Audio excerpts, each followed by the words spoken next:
Our guest today believes we are living in times that are complex, complicated, and breathtaking. How can Christians make a difference in perilous times, and how can we push back against the darkness? The Trump administration is currently conducting across the entire government a review of our Iran policy. Iran is the world's leading state sponsor of terrorism and is responsible for intensifying multiple conflicts and undermining U.S. interest in countries such as Syria, Yemen, Iraq, and Lebanon, and continuing to support attacks against Israel.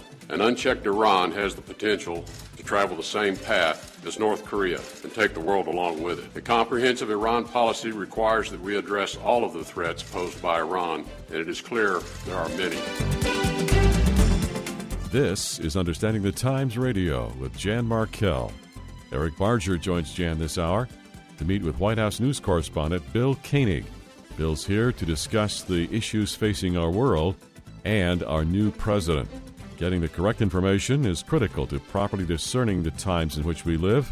Bill Koenig has been our reliable resource to help us understand our world from a biblical point of view.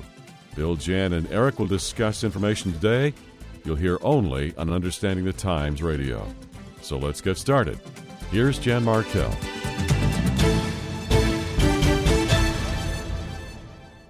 And welcome to the program. I'm so glad you could join me today. And a lot to cover this hour with my special guest, Bill Koenig, who has been in the White House press corps for about 16 years. Frequent guest on this program, also to my conference activity. And we have foreign affairs exploding literally around the world. We'll talk about some of those. We have some issues right here at home with the new administration. Want to talk about those as well. Bill Koenig writes this: the times we are living in are breathtaking. There are new significant news stories every week. Moreover, they are multidimensional, complex, and complicated with far-reaching implications. He says, as I documented in a recent news report, we are living in times of much chaos and disorder. However, as believers in Jesus Christ, we are blessed to have a much greater understanding of the times and the eternal hope that helps us cope with these times. We'll give contact information a little bit later. Eric Barger joins me in studio as my co-host. And Bill, welcome to the program.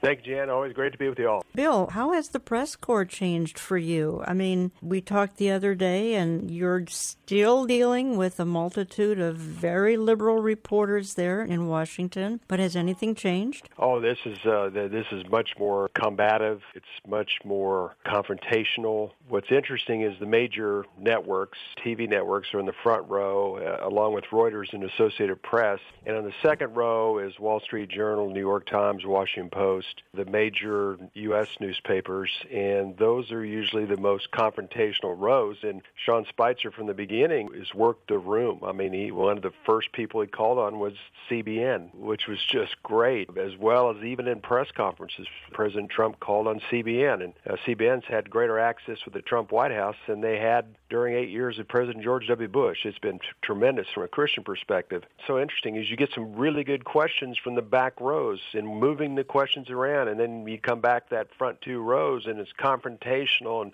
what was this said to this Russian, and what about this Russian? What about this comment? What about this administration person? What about this nomination process? Oh, it's just, I think people are so fed up with it. But I happened to read an article today, matter of fact, that the Media Research Center said that 89% of the major topics since Trump has taken office, just right around 100 days, has been negative. There's been 1,501 negative statements and 186 positive statements.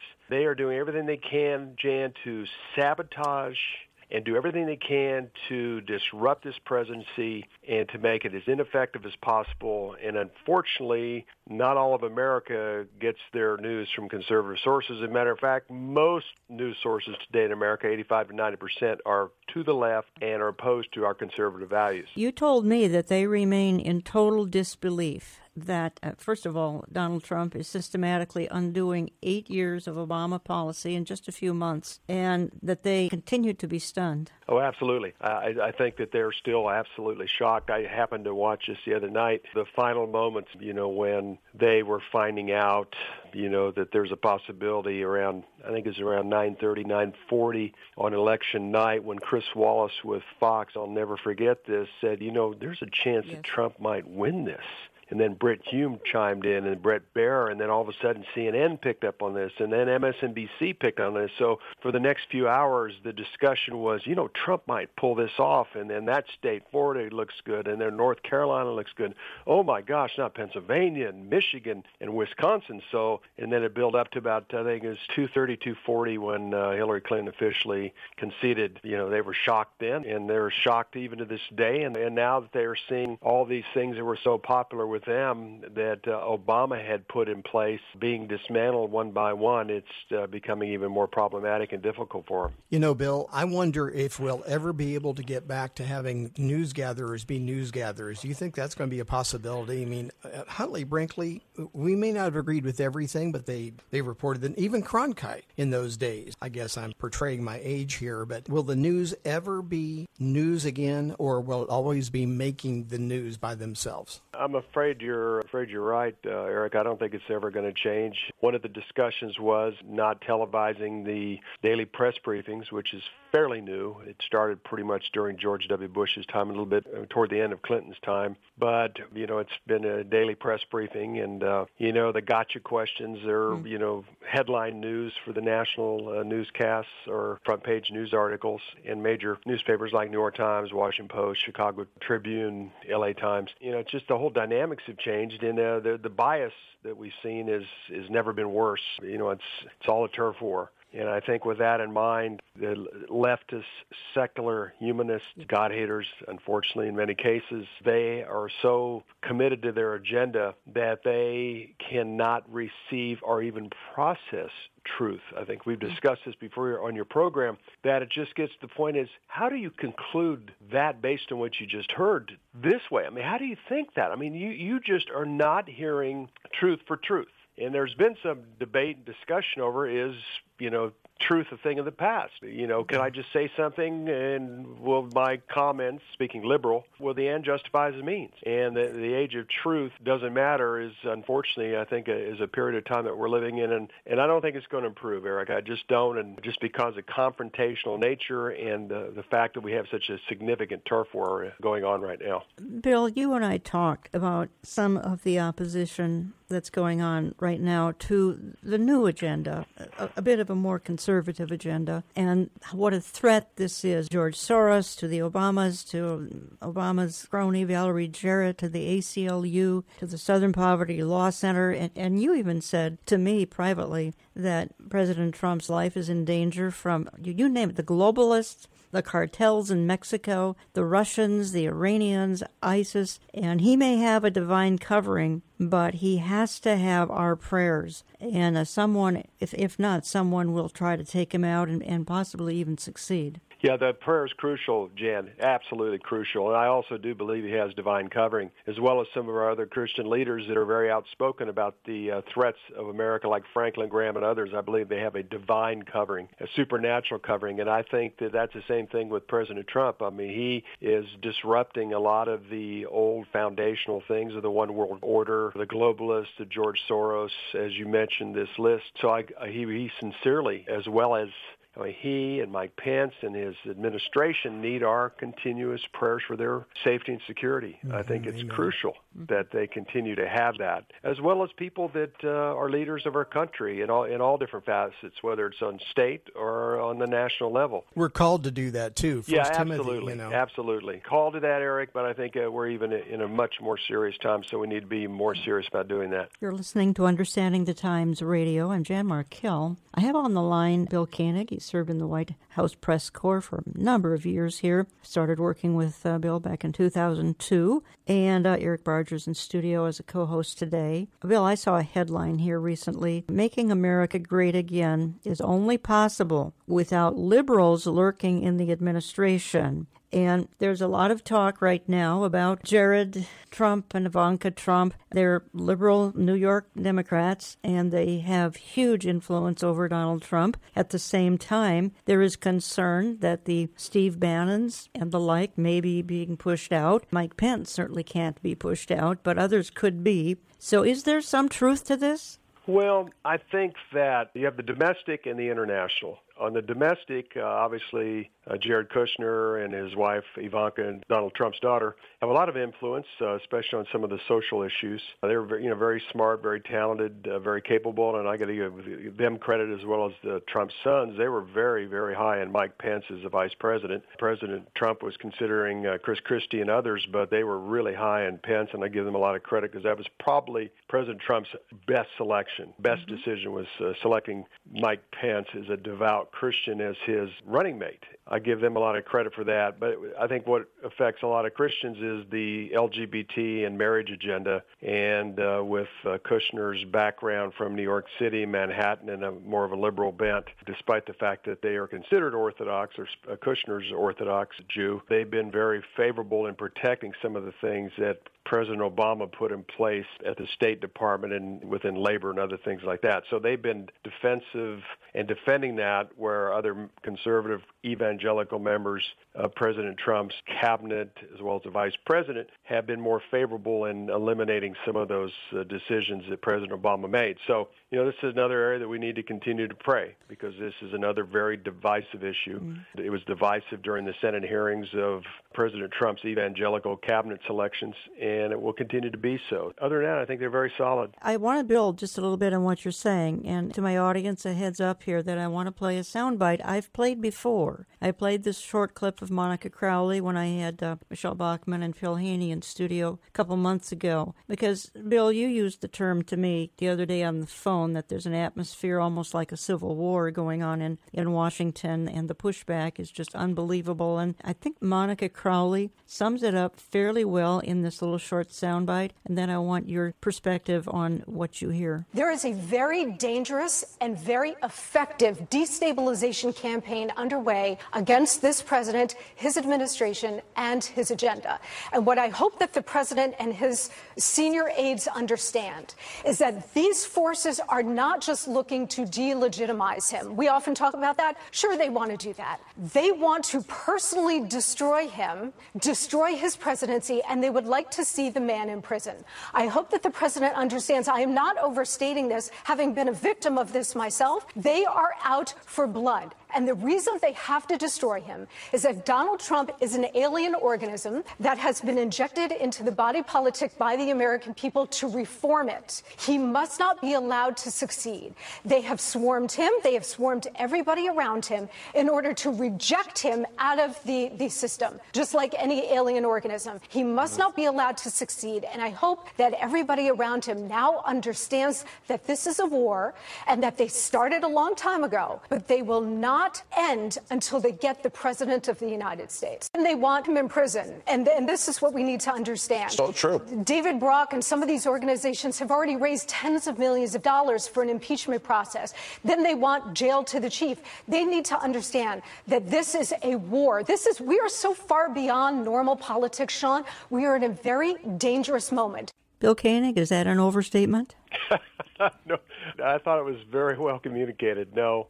Not overstated. No. I'm around this day in, day out, Jan, so I'm not desensitized, but I'm around this day in, day out, and I see it. But Monica Crowley did a very, very good job of explaining the depth of this agenda. I don't think we've heard it communicated anywhere near as well as her communication in that clip. And, that's just pretty much bottom line. When you have George Soros, within a few days of the election, have some of his major money people come into Washington, D.C. at the Meridian Hotel for 48 hours of regrouping and powwowing on what to do next, gives you a good example. Or the fact that the ACLU was able to raise $29 million in November, December to confront and stand up against the Trump agenda. On and on and on. The 500,000 women supposedly that came out from across the country the day after the inauguration. It's been a little quiet right now. We see some incidents, but underneath the surface, there's a lot going on. To hear the media tell it, you would think that there's nobody in the White House with an IQ over 15. It's pretty incredible. And with the media's help, it appears to me that they have everything in place, especially with the money they have. But, the big question is, Bill, will Trump be stopped as we look at it today? I think he knows what is going on. He's aware. He's got very, very thick skin. We see that. But what grounds do they have? I mean, he's outing everybody that has held America hostage over the last few years. If Jay Sekulo's lawsuit against the IRS comes through, they'll have the names, they'll have the people, they'll know who went after the conservative groups. I mean, you think about it, could Trump be stopped? That's the big question. Well, I think part of what we've seen on Capitol Hill, Chuck Schumer and the people in the Senate have delaying every possible nomination they could during the cabinet hearings. There's a lot more people that need to be confirmed. I read just recently that no U.S. attorneys have been selected to replace Obama's U.S. attorneys, and typically they just kind of transition out, but there was some concerns about the leaks and other things that were taking place, so those U.S. attorneys were asked to put in their resignation letters. It's a disruption. Pelosi, Maxine Waters, other people that say these salacious things about Trump and his administration, it just continues. And you get to a point where it's disruptive, it's sabotaging the agenda. And another thing is this is a total discredit to the American voters. I mean, Trump was selected. He was selected, overwhelmingly. The Republicans control the House. They control the Senate. The Democrats have lost 1,000 seats, and they're still in denial about that. During Obama's 8 years in office, Obama rode off in the sunset like he was victorious. Mm-hmm. His party's dismantled. They see their party, their influence diminishing. They are looking for a victory, and they've had a lot of defeats lately, and they still are in denial about that. But the big thing here, Eric and Jan, is the fact that they are disrupting this president that has to deal with a lot of very, very serious issues. But his cabinet's strong, 10 evangelicals, very conservative. Even the Council on Foreign Relations said that the Trump defense team and security team is the best we may have ever had in place. And that is quite a compliment. And I agree with Mattis and McMaster and Pompeo and others. And the Pentagon is allowing to be the Pentagon again, and we should all feel more safe and secure because of that. So with all of that said, you have two things working against you. Number one, the Democrats, and number two, their enablers, which is 85 to 90% of the U.S. media. Well, we have some other things to talk about because, Bill, you write a lot about key final day scenarios that are developing. Even as we speak here, they are developing. They've been developing for many decades, but they're kind of on overdrive, and we want to talk about some of those. We will do that in the next couple of segments. My goodness, we got the Middle East realigning. We've got Russia Putin's trying to be king of the world. Where is that going? And Bill, you said to me that the Tillerson pick for Secretary of State was an excellent move because he's got a 20-year relationship with Vladimir Putin. We can talk about the Iran deal and a lot more. U.S.-Israeli relations, of course, are at a new high level now. We'll get to some of those and much more in the segments we have left. Folks, don't go away. Coming right back. Understanding the times in which we live keeps us prepared for the changes coming to our world. The Bible is clear that the last days will be full of deception, delusion, and corruption like the world has never known. Every week we deliver to you insights that discern our days and bring you hope. We are Understanding the Times Radio with Jan Markell.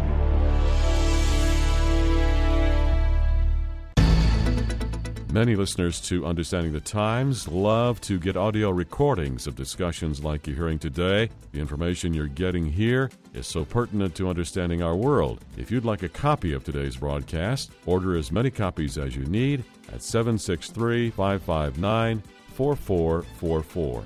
Coming up this fall, our Understanding the Times conference. Join us on October 7 at Grace Church in Eden Prairie, Minnesota.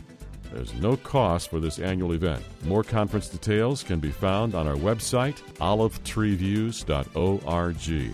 Many listeners find this weekly broadcast helpful in so many ways. You can help us maintain this kind of programming in your neighborhood.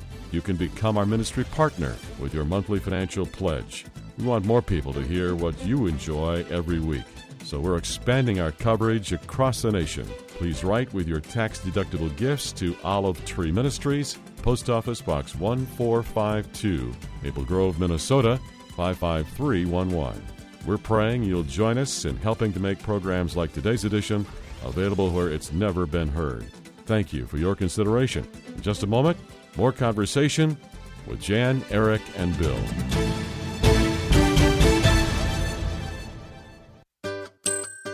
It's not too early to make plans to attend Understanding the Times 2017, Saturday, October 7, just outside of Minneapolis. Join us at Grace Church in Eden Prairie from 9 a.m. to 5 p.m. There's no cost or registration needed. You can spend the day with like-minded believers who don't think it's strange that you want to understand the times and also discern the times of Bible prophecy. Speakers include Amir Sarfati. Our book, the Bible, contains 29% future events. 29% of this book is Bible prophecy. God wants us to know even the future. Dr. Mark Hitchcock. So I don't believe we should scoff at signs. I don't believe we should be reckless speculators, but I do believe that signs of the times are important and that we live in a time today when the stage is being set. Pastor J.D. Farag from Calvary Chapel, Kaneohe, Hawaii. Jerusalem, as Joel Rosenberg calls it, is the epicenter. It is the second hand on God's prophetic clock. You want to know what time it is in terms of Bible prophecy? Look at Jerusalem. Michelle Bachman. Jesus Christ is coming back. We, in our lifetimes, potentially could see Jesus Christ returning to earth, the rapture of the church. This is one of the most exciting times in history. We need to be exactly watching the tenor of the times, be observing, and look up our redemption draweth nigh. Hotel information is posted at our website, olivetreeviews.org, or call us for complete details at 763-559-4444. That's 763-559-4444. We have promised that we'll keep talking about today, but always with an eye on tomorrow and the hope of His return. Iran continues to support the brutal Assad regime in Syria, prolonging a conflict that has killed approximately 500,000 Syrians and displaced millions more. Iran supports the Assad regime even as it commits atrocities against its own people, including with chemical weapons. Iran provides arms, financing, and training and funnels foreign fighters into Syria. Iran maintains a long-standing hostility towards Israel. Just yesterday, the regime reportedly exhibited a missile marked "Death to Israel" during a military parade. Jan Markell and Eric Barger are meeting this hour with veteran White House News correspondent Bill Koenig. Bill has the inside stories from inside the Beltway. He's willing to talk about them here on Understanding the Times. Once again, Jan Markell. According to Google Trends, searches for World War III hit their highest level since records started in 2004 this month.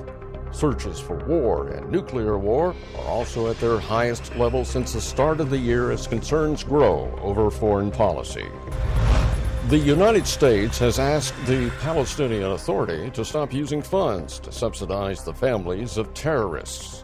However, not only will they continue payments, but will now give a raise to families, encouraging yet more terrorism against Israelis. The former Iranian president is looking to regain power in the May 2017 election. During his previous days in office, he vowed to return with the Islamic Messiah, which is said to arrive before Judgment Day. Some future watchers are already predicting the upgrading of humans will become the next billion-dollar industry as transhumanists seek the advancement of man through scientific advances. Some Christians believe it will become the next big scientific issue to face the church. The subject of why Bible prophecy matters is gaining traction among many people as current events are driving a renewed interest. Prophecy experts are encouraging church leaders to use current concerns to let people know that God has a very specific plan for this world. And welcome back. And you're listening to Understanding the Times Radio. You can get a CD of any program. You can become a CD subscriber, $15 a month. You have to call us on that because we use a credit card for that particular program. And the program is always posted to my website Saturday morning. If you can't catch the program on the radio, olivetreeviews.org, and just go to radio Saturday morning. The program, including 5 years of other programming of ours, is posted at olivetreeviews.org. We're spending the hour with White House correspondent Bill Koenig, and I've been working with Bill since 2002. And Bill, before we move to some foreign policy, because Eric brought up something during the break we need to cover, and I have it in my notes, and you write this. You say, in a morning tweet, Trump warned that the Freedom Caucus would hurt the entire Republican agenda if they don't get on the team and fast. And then you say he grouped its members, all of them, with Democrats in calling for their political defeat. And then you say, it's not wise, President Trump. Conservatives got you elected. Conservatives don't compromise principles. Do you see this happening, that Donald Trump could overthrow or at least marginalize conservatives?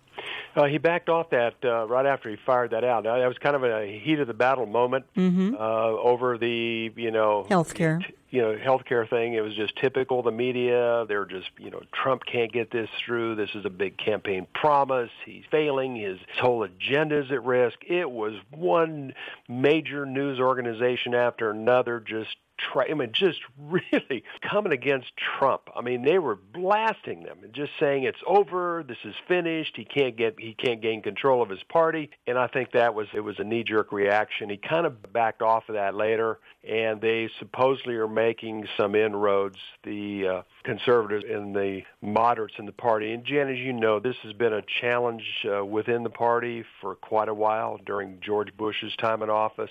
Is the moderates who have had more people in Congress than the conservatives, and there's a lot of conservatives now. The conservatives help elect the senators and congressmen and congresswomen that we have in place now. President Trump would not be the president without that, so, it's going to work out, but, this is typical of Washington. You have like three parties here. You have the Democrats that always seem to be aligned despite their differences, and then you have the Republican Party, moderate, Republican Party conservative, and unfortunately that sometimes the Republicans are their own worst enemy. They are. The Democrats don't have much of a moderate wing. You've got Joe Manchin and one other person, and that's about it. But with the Republicans, it's a different story. So regardless of the health care battle and how it turns out, how far will the Freedom Caucus bend? And I guess the other question is, how far do you think Trump's going to bend when it comes to issues like this, especially when we get into the social issues? Where do you think a line's going to be drawn, or do you think there'll be a coalescing of the Republican Party? Eric, it's really tough. You look at history to kind of get a better idea of the future.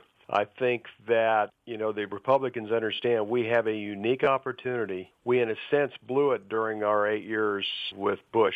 And we've been given another opportunity, so let's don't mess it up this time. So I think that, the conservative 33, 34 members of the Freedom Caucus are very, very committed to conservative and many times Christian principles, so I think they're going to stand strong. It's hard to speculate at this point, but the Democrats and the media are very good at creating turmoil amongst the conservatives and the moderates, and I think we have to be careful going forward with that to speculate at this point. But I'm hopeful and prayerful that they will make some solid decisions. And on the social issues, we kind of discussed that in the first part of the program. There's other challenges within the Trump administration because of son-in-law and daughter, but there is also hope that some positive things will come. We have 10 members of Trump's cabinet that are evangelicals. This is unprecedented. And I think a lot of reasons to be optimistic, but at the same time, this is Washington, and there's landmines everywhere. Yeah. If you'd like to know more about Bill Koenig and his ministry, outreach, look him up at watch.org, WATCH, watch.org. You can sign up for his weekly e-newsletter, Koenig's Eye View from the White House, strictly e-newsletter by subscription. And you can look up a couple of his books as well. We've featured them on air several times, carried them at one time. We're not carrying them at the moment, but watch.org is the place for news, views, and truths, just as this program is. You're listening to Understanding the Times Radio. I'm Jan Markell. Eric Barger is my co-host today, talking to Bill Koenig. Bill, I want to just take a detour before we hit some of the, well, as you said to me the other day, the final day scenarios are happening so fast. I want to talk to you a little bit about Donald Trump, the new administration, and Israel, because you said to me, and this is a startling statement, you said to me that Donald Trump represents the most pro-Israel president ever in the history of the nation of Israel. That is a very significant statement you made. Yeah, this is a very serious. When you look at who he's selecting to represent him, David Friedman, his longtime attorney, has been selected and approved as the ambassador to Israel. He speaks fluent Hebrew. His father was a rabbi. He has committed a lot of money to the settlement communities in terms of yeshivas in Samaria and other things. Throughout the years, he's raised a lot of money for that. Jason Greenblatt, his international peace moderator who will be working in Israel, the Middle East, and other parts of the world, also speaks fluent Hebrew and has also had a fantastic trip to Israel a few weeks ago. It's interesting, New York Times said, this shows how serious Trump is. He's sending his real estate attorney over to Israel to start talking peace. Well, Greenblatt won over everybody, including the leftists in the media over there, the leftist politician. He met with everybody. He met with the Palestinians. He met with the settlers. He met with the imams. He met with the rabbis, different church-affiliated groups. He met with Abbas a couple times, Netanyahu. He met with the defense ministers. It was a remarkably effective 4-day trip. And he even went over to the Arab League meeting a couple weeks ago as an observer. So he's showing that Trump is serious about Israel living in peace and security, and that they are willing to go forward in the peace process. And we know there's no solution right now. We know that Abbas and Netanyahu will not agree to something. But what has happened in the past, whether it was Arafat or Abbas who received 95, 98% of what they wanted, they always came back to the international community and blamed Israel. Well, they're going to push forward, possibly have a peace conference later in the summer or in the fall. And I believe that Abbas will not accept it again. And this time, I believe the Trump administration will say the problem is the Palestinians because almost everything they wanted has been offered, but they continue to turn it down. With all that said, Jan, I think Trump, as well as many Jewish people who live in Israel, would like to see Israel live in peace and security. But is that possible? Well, the Bible has other specifics about the final days. So I think they're going to do everything they can to do it right. And if it fails, it fails. But this time Israel won't get the blame. Well, I think 2017 is going to be a very significant year. And I know you do too, Bill. I mean, we've got from 1897 to the present, 1897. Theodore Herzl began talking about an independent Jewish state 120 years ago. 1917, the Balfour Declaration, which made it possible, the beginning stages anyway, 100 years ago. Jerusalem reunited in 1967, 50 years ago. And we could go on with some other numerical illustrations that are rather stunning, but the audience gets a little bit dizzy when we do that without visuals to enhance that. But I do think 2017 is going to be extremely significant this year. Yeah, it is. It's also, it's the 50th anniversary, as you mentioned, Jan. That's very significant. Next year is the 70th anniversary of Israel becoming a state. And also, this is the year of 5777 on the Jewish calendar, which has got a lot of people's attention as well. And another little interesting tidbit is the day after Trump was inaugurated, it was his 70th year, 7th month, and 7th day of his life. And like you said, it can be dizzying, but there's a bunch of numbers. There's a lot of numbers, a lot of patterns, everything pointing to a very significant 2017, the year 5777, and also leading into 2018. We're just in an unprecedented times. Plus, I think, I'm sure you'll get to this shortly, it's just the significance of what's taking place in the United States, Russia, Iran, and North Korea. There are a lot of things that are very serious that are aligning. And before we go there, I want to play one more clip. It's very short. It's Nikki Haley, and I think this sums up the new relationship of the United States and Israel.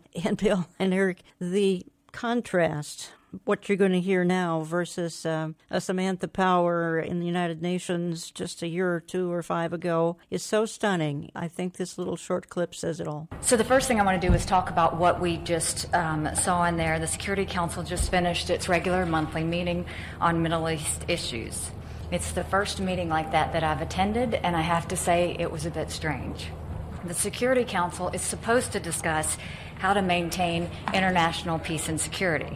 But at our meeting on the Middle East, the discussion was not about Hezbollah's illegal buildup of rockets in Lebanon. It was not about the money and weapons Iran provides to terrorists. It was not about how we defeat ISIS. It was not about how we hold Bashar al-Assad accountable for the slaughter of hundreds and thousands of civilians. No, instead the meeting focused on criticizing Israel, the one true democracy in the Middle East.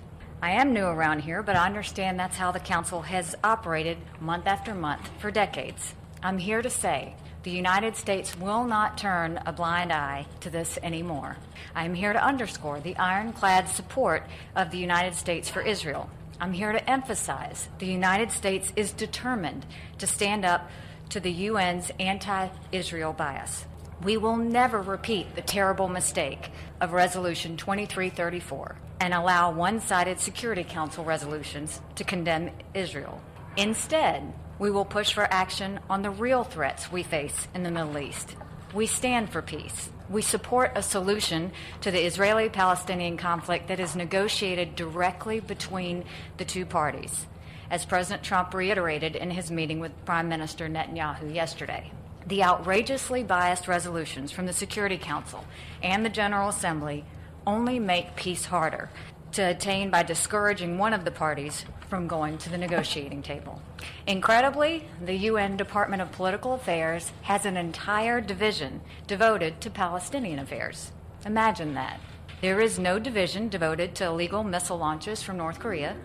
There is no division devoted to the world's #1 state sponsor of terror, Iran. The prejudiced approach to Israeli-Palestinian issues does the peace process no favors, and it bears no relationship to the reality of the world around us. The double standards are breathtaking. Just a few days ago, the United States sought, unsuccessfully, to have the Security Council condemn a terrorist attack to Israel, where the terrorists opened fire on people waiting for a bus and then stabbed others. The Security Council would not hesitate to condemn an attack like that in any other country, but not for Israel. The statement was blocked, and that's downright shameful. Israel exists in a region where others call for its complete destruction, and in a world where anti-Semitism is on the rise. These are threats that we should discuss at the United Nations as we continue working toward a comprehensive agreement that would end the Israeli-Palestinian conflict. But outside of the UN, there is some good news. Israel's place in the world is changing. Israel is building up new diplomatic relationships. More and more countries recognize how much Israel contributes to the world.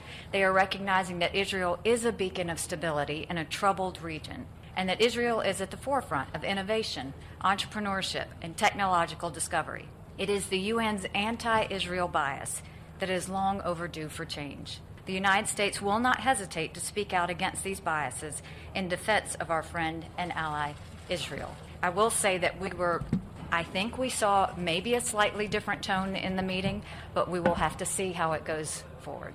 Bill Koenig, that's one of the more stunning sound bites I've played in the history of recording here. Absolutely. Nikki Haley is an incredible, staunch supporter of Israel. This is another example of the Trump administration's great support of the state of Israel.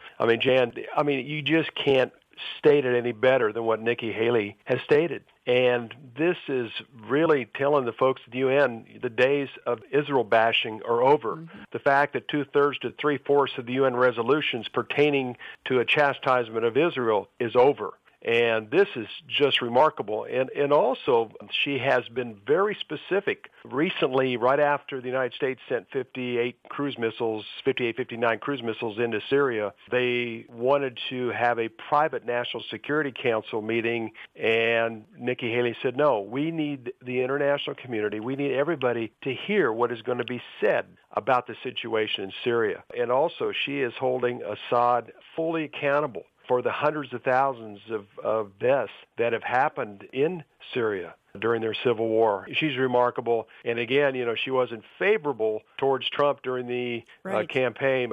We got to give Donald Trump a lot of credit for selecting her as the UN ambassador. I can't imagine a better person for this time than her. She says the double standard is breathtaking. Well, the three of us have been saying things like that on air here for years and years and years. Double standard. Do you think she'll be able to truly make a difference? Yes. Nikki Haley has got guts, and she is not going to back down. She speaks her mind. The great thing about it, it's very coherent. And it's very well communicated, and it's very logical, and it's very practical, and it's pragmatic, and also bold. And I think a lot of us are in total shock, but greatly blessed and excited about her being the UN ambassador for the United States, and that she'll keep this up. And I know from being at AIPAC and watching the amazing ovation that she received from the 18,000 Jewish activists and lobbyists that were in Washington, D.C. a few weeks ago, they are extremely appreciative of Nikki Haley. Well, I do want to head into foreign policy here in our closing segment, perhaps apart from Israel here, because we've got, as you have said in your writings and some of your newsletters, Bill, we've got final day activity that's lining up so rapidly, almost on a daily basis. Sometimes you get up in the morning and turn or news on or look it up online. And another major story has broken that's sort of fulfilling what the Bible foretold so many years ago. We'll talk about some of those things in our closing segment. Eric Barger's in studio with me with Bill Koenig on the line from just outside of Washington, D.C. Look up Bill's outreach that he has online at watch.org. Find his books there, including Eye to Eye, Facing the Consequences of Dividing Israel, and his newer book on the Obama legacy. Back in just a couple of minutes. Thanks to all of you who faithfully listen to Understanding the Times by radio or on the World Wide Web. Your faithful prayers are also very important to us. We cannot do this ministry without God's help, His provision, and His protection. All three of these are tested throughout the year. We continue to survive by the prayers of people like you. If we haven't thanked you in a while, we want to say thanks now. Keep praying for us. We promise to keep delivering the kind of programs you're enjoying today. We invite you to help support this broadcast. Send your tax-deductible gifts to Olive Tree Ministries, Post Office Box 1452, Maple Grove, Minnesota 55311. Order an audio recording of today's broadcast at 763-559-4444. For information on our fall conference or to find out more about this ministry, log on to olivetreeviews.org. Jen, Eric, and Bill will return in just a moment.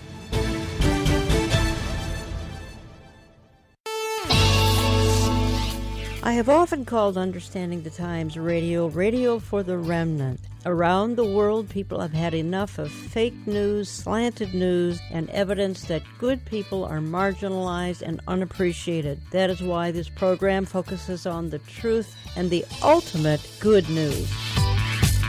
If you would like to keep it coming to your neighborhood, please consider a tax-deductible gift to Olive Tree Ministries. Give online at olivetreeviews.org, olivetreeviews.org. You can call us business hours, Central Time, 763-559-4444, 763-559-4444, or just drop us a note. If you can't financially support, let us know. We make a difference in your life. Write to Olive Tree Ministries, Box 1452, Maple Grove, Minnesota 55311, Box 1452, Maple Grove, Minnesota 55311. Help us look at today, but with another eye on tomorrow and the ultimate hope that awaits us.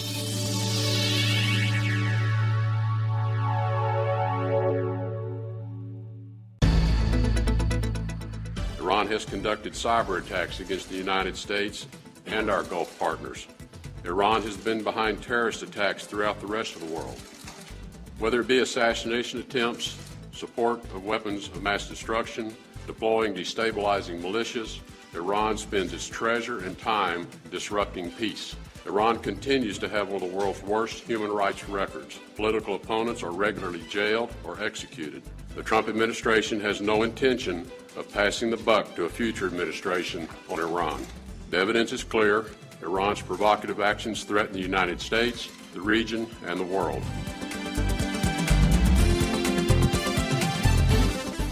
Now, let's wrap up our discussion with Bill Koenig on today's Understanding the Times. Once again, Jan Markell.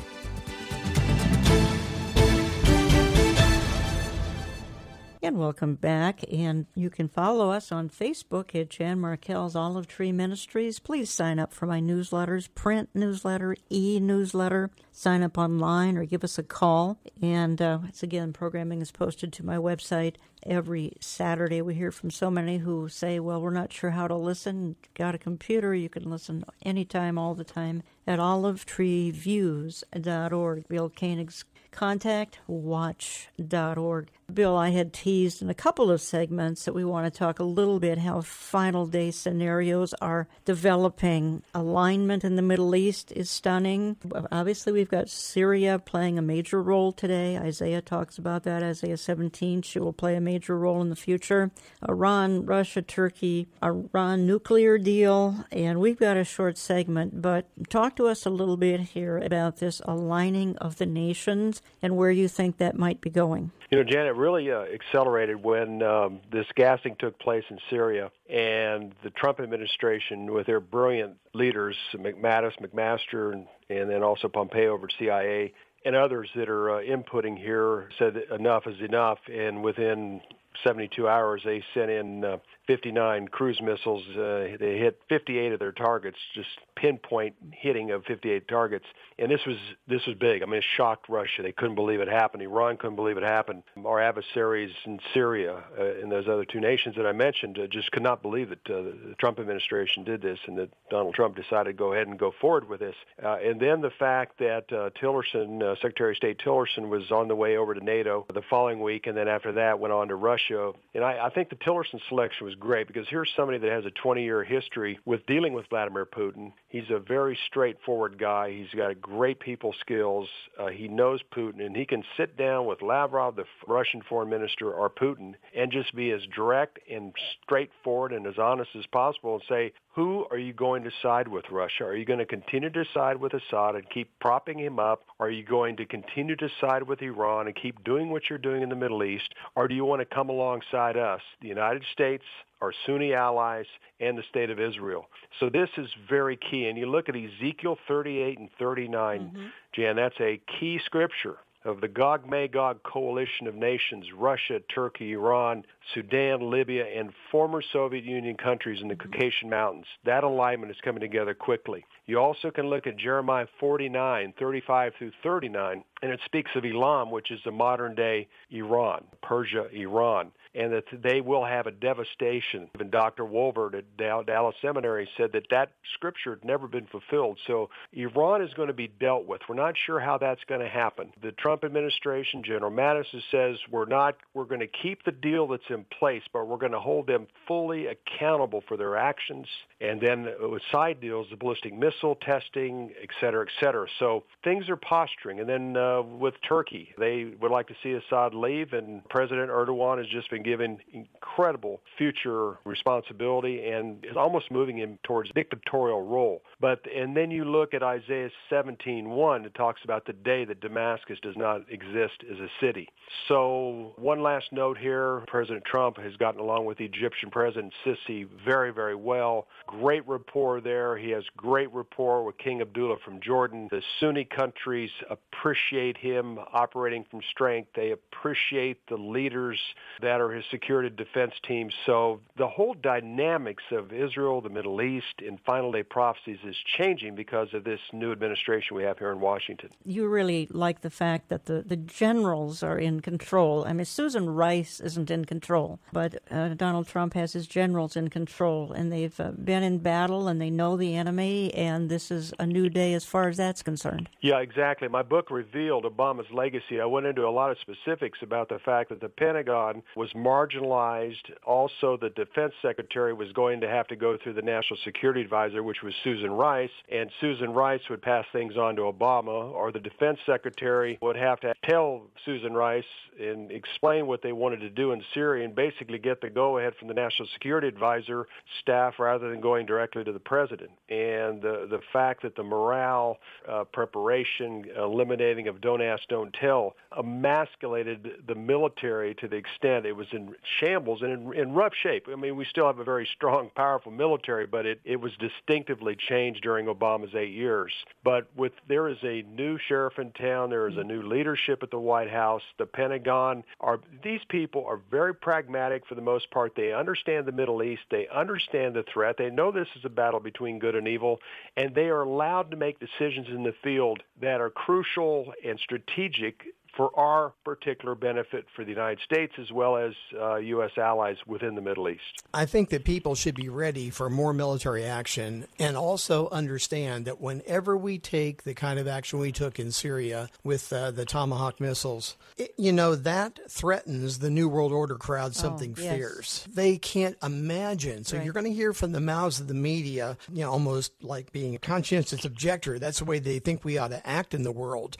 But Trump is making these decisions, and I think there's more coming. What do you think? Oh, absolutely. And I think the other thing, too, Eric, which is interesting, is people here in Washington have developed a certain mindset that certain things happen a certain way and you can expect certain results. Same thing with Congress. You've done something a certain way for many, many years and you expect a certain results. And there are a lot of pragmatic people, whether it's the flyover states in the Midwest or the middle part of our country, or it's many Americans across the country, are fully aware and fully understand the significance of our problems, domestic or international. And I think that's what you have right now. You have pragmatic people at the White House, at Defense, at the State Department that have been in the real world, that have a lot of experience. They can look at a situation, evaluate it quickly, and see it for what it is. And that's the thing that's discomforting to the radicals, the one world order people, the leftist media, that they have their own concepts how they operate. But when you have pragmatic, practical, and realistic people coming in and making decisions, it's a whole new day. And I think that's what's necessary in the Middle East, especially right now with the movement of Russia and Iran into greater strategic roles in the Middle East, that they had to be confronted and something had to happen, and that's what's happened here recently. Bill Koenig, we have in just a couple of days Mahmoud Abbas coming to Washington, and of course that's never good. We get the Palestinian Authority in town, and that's never going to lead to any kind of good decisions. I hope that kind of that rule is going to be broken here. And you said to me the other day that whatever happens with Abbas and Donald Trump could even be a run-up to the Daniel 9:27 covenant. But explain what you meant by that. Well, what's interesting, Jan, is right now is the administration is doing two things. One is developing a coalition of nations in the Middle East to deal with the threats, Russia and Iran. That includes the U.S., Israel, and their newfound relationships with other nations like the United Arab Emirates, Saudi Arabia, Egypt, and Jordan that are fearful of a nuclear Iran and are fearful of a much stronger Iran. So that's a defense coalition that's been developing. And the second thing is, okay, we've got a problem here in Israel with the Palestinians, and most Arab countries don't really care that much about it. They have other issues that they're concerned about, their own domestic issues. But they're going to say, okay, we've heard peace, peace, peace since the Six-Day War of 67. Let's give it a shot, and we're going to try to normalize relations, for lack of a better word, between Israel and these other Sunni Arab nations that are cooperating quietly with Israel right now because of this major Iranian threat. So in this concept, let's try to make a peace deal, fully understanding the Palestinians are a mess. You got Abbas in his 13th year of a 4-year term. Right. You have Fatah and Hamas that are controlling the Palestinians. I mean, who do you make peace with? But the bottom line, Jan, is I think two parts. One is a defense agreement, and number two, we're going to give peace a chance, and number three, we don't expect it to happen, and if it doesn't happen, then more than likely the Palestinians will get the blame for it this time instead of Israel. Well, that's the interesting twist here. This time the Palestinians are going to get the blame for it. Why do you say that, for one thing? Well, because when you look at the history, Arafat in 2000 received 95 to 98% of what he wanted, but he didn't get sovereignty over the holy sites in Jerusalem, so he didn't take the deal. Abbas received a generous offer from Olmert in 2007 and 8 and never said no or yes to this generous offer, including sovereignty, I understand, over the holy sites. And then again in 2016, John Kerry thought he had a deal with Abbas, and all it needed was him to approve it, and he never came through and approved it again. So three great opportunities that the Palestinians have had. They said no to all three, or didn't respond in the third time. So I think it'll probably come down to that again. I think these Trump team members, Greenblatt and others, are going to put this on the table again and demilitarize the Palestinian state. I don't think they'll ever accept that. And acknowledging Israel's right as a Jewish state, they probably won't go there either. But this time, because of the history here and the pattern of not accepting a deal, this time the Palestinians are going to be counted on, the ones that did not accept a generous offer. Okay, well, that will be indeed quite a twist. Again, folks, you can keep up on issues like this both at my website, olivetreeviews.org, but Bill's covers of insight from the Middle East every day of the week, watch.org. Sign up for his e-newsletter, which covers same at watch.org. There's a slight subscription cost to that. I need to go out of the program saying this because we've talked about government today, and frankly, I'm waiting for perfect government, a global kingdom, not run by world elite rulers, but by the Prince of Peace. Isaiah 9:7, there will be no end to the increase of his government or of peace. In other words, his government and peace will keep expanding and improving. Until then, we have human government, and we make the best of it until Jesus Christ sits in Jerusalem on his throne in the millennial kingdom. And that's going to happen, folks, sooner than later. We'll talk to you